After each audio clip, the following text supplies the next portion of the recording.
नूह की महत्वपूर्ण विकास परियोजनाओं पर किया जा रहा तेजी से कार्य। उपायुक्त नूह उपायुक्त विश्राम कुमार मीणा ने आज मंगलवार 2 बजे मासिक प्रेस कॉन्फ्रेंस में जानकारी देते हुए बताया कि स्कूलों से ड्रॉप आउट रोकने के लिए नई शिक्षा सत्र में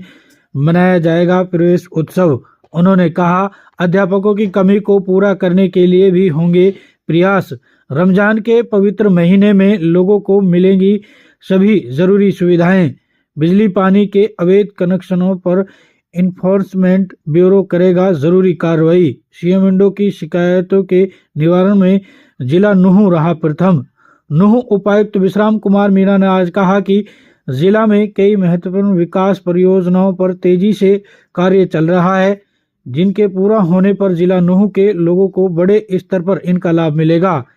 इनमें राष्ट्रीय राजमार्ग 248 ए को 4 लेन बनाने, खेलों के लिए जिला खेल स्टेडियम की सुविधाएं उपलब्ध करवाने, ड्राइविंग स्कूल के निर्माण का कार्य शुरू करवाने, जंगल सफारी बनाने, ट्रामा सेंटर बनाने, पुनाना में पशु चिकित्सा का निर्माण आदि शामिल है। इसके अलावा 40 से अधिक सीएम घोषणाओं को पूरा करने के लिए तेजी से कार्य किया जा रहा है। सरकार के स्तर पे काफ़ी उसमें रेगुलर मीटिंग्स हो रही हैं और पहले चूँकि इसको टूरिज़्म डिपार्टमेंट जो है वो कर रहा था और अब फॉरेस्ट विभाग और टूरिज़्म विभाग के सामंजस्य से इसमें आगे चल रहा है और उम्मीद है कि शायद इस साल में इसका कोई, क्योंकि फेज़ वाइज डेवलपमेंट मेरे ख्याल से होगा, तो उम्मीद है कि साल के अंत तक एक ये भी एक बहुत ज़िले के लिए, गुड़गांव और मेवात दोनों के लिए महत्वाकांक्षी प्रोजेक्ट है, रोजगार के साधन बढ़ेंगे। तो इस साल के अंत तक इसमें भी एक पॉजिटिव आउटकम हमें देखने को मिलेगा। जैसे कि एक लॉन्ग पेंडिंग डिमांड है ज़िले की, तो हम भी इसको टेकअप कर रहे हैं और सरकार के स्तर पे ऑलरेडी पहले भी विचाराधीन ये चीज़ हुई है, तो इस पर भी एक उम्मीद है कि इस साल में हमें कुछ आगे बढ़ेंगे। ज़मीनें हमारे पास ऑलरेडी हमने कुछ गाँवों ने वॉलेंटरली ही अपने कहा है कि भी हम ज़मीन देने को तैयार हैं। तो हमारे लिए जो एक सबसे बड़ा विषय होता है कि ज़मीन की उपलब्धता, वो ऑलरेडी कई पंचायतों ने हमें कंसेंट और वर्बली भी कहा है और वैसे भी लिखित में दिया है। तो उम्मीद है कि इसमें फिर पॉजिटिव आउटकम ही आएगा। और अभी चूँकि यूजीसी ने पीछे जो है सरकारी विश्वविद्यालय जो हैं उनके लैंड के जो नॉर्म्स हैं उनको भी कम कर दिया है ताकि लैंड अवेलेबिलिटी का इशू ना रहे। तो मुझे उम्मीद है कि इसमें भी जिले का आगे प्रोग्रेस होगी। सर, रेड क्रॉस के अतिरिक्त ये विषय मेरे संज्ञान में नहीं आया, पर इसकी जांच कराई जाएगी। ठीक सर, तो दोनों में पहले मेडिकल एजुकेशन करूँगा कि उसमें तुरंत सरकार ने संज्ञान लेते हुए कमेटी भेजी गई, कमेटी ने अपनी रिपोर्ट ली है और जो ECS मेडिकल एजुकेशन है वो भी इस चीज़ को लेकर गंभीर है। और माननीय मुख्यमंत्री जी ने भी जब DC कॉन्फ्रेंस करी थी और DCSP कॉन्फ्रेंस करी थी, तो उसमें भी इस चीज़ का था कि सभी जगह पे इसमें ध्यान दिया जाए। और चूँकि अभी बजट और हमारा जो आचार संहिता है, इसके बाद फिर इस विषय को चंडीगढ़ स्तर पे टेकअप किया जाएगा।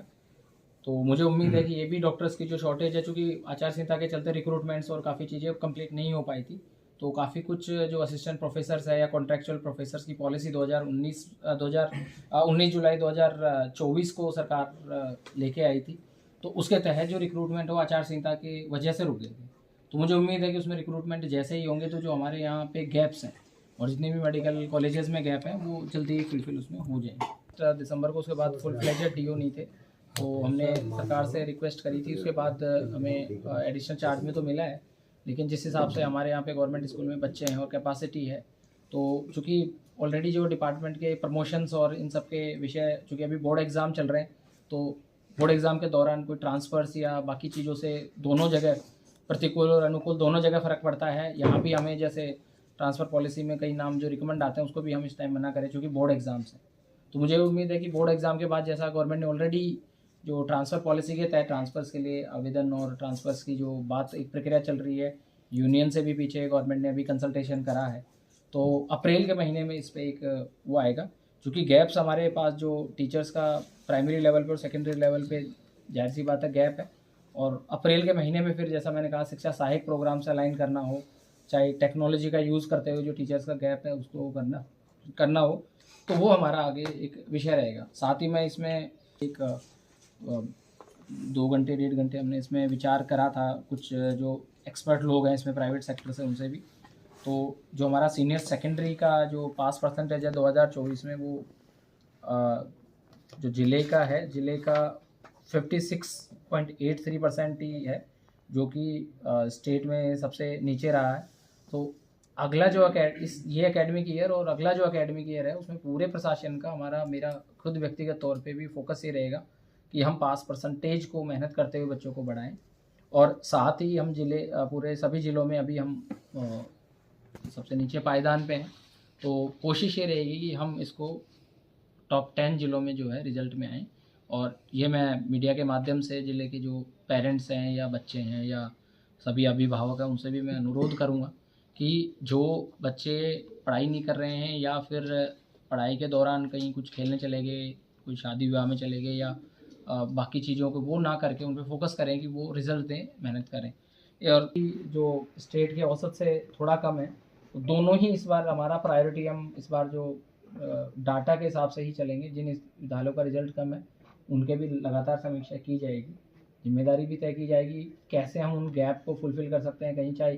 कोई फर्नीचर की कमी हो, चाहे कोई इंफ्रास्ट्रक्चर की कमी हो, या कोई टीचर्स की कमी हो, चाहे गेस्ट फैकल्टी हो, चाहे कोई रिटायर्ड टीचर्स को एंगेज करना हो, चाहे ऑनलाइन क्लासेस के माध्यम से उनको वो करा जाए। तो इस बार जो फोकस थीम है, जो अगले साल हम पूरे एकेडमिक ईयर पे ही फोकस करेंगे, शिक्षा का मैं काफ़ी, जो आपने बिल्कुल सही पॉइंट आउट करा कि हमारे जो 8th क्लास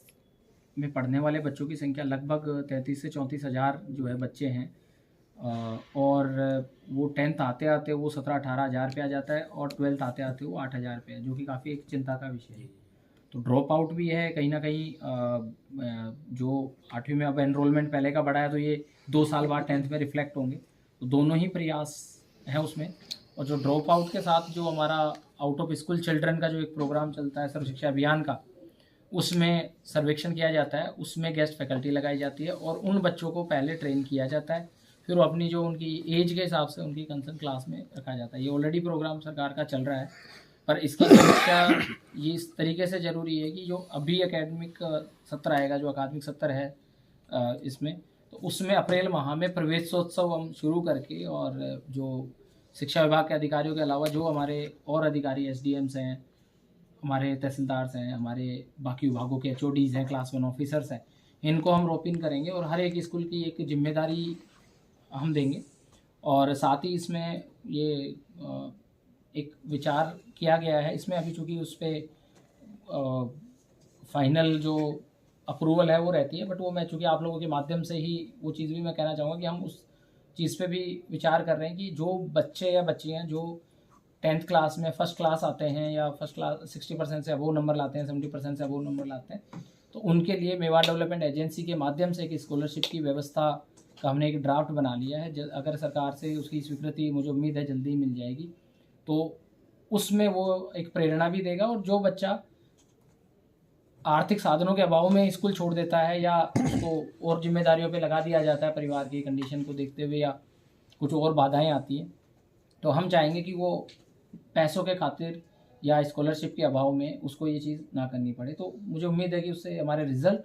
और जो ड्रॉप आउट है खासकर 10th के बाद, उसमें एक पॉजिटिव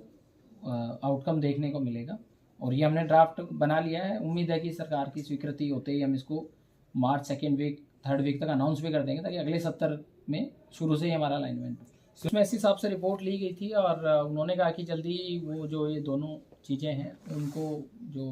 DHVN बोर्ड है उनके सामने रखेंगे, और जल्दी उसमें अप्रैल के महीने का उन्होंने दिया है कि अप्रैल के महीने में शायद बोर्ड की जो बैठक होगी अगले वित्तीय वर्ष में, तो उसका आउटकम क्या आता है वो देखते हैं। और विषय को मैं भी ACS साहब से और सरकार के स्तर पे टेकअप करूँगा और जल्दी इसमें राहत हो जाए। उजीना और दूसरा एक और सब डिवीज़न की जो है वो प्रपोजल मेरे ख्याल से ऑलरेडी गया हुआ है।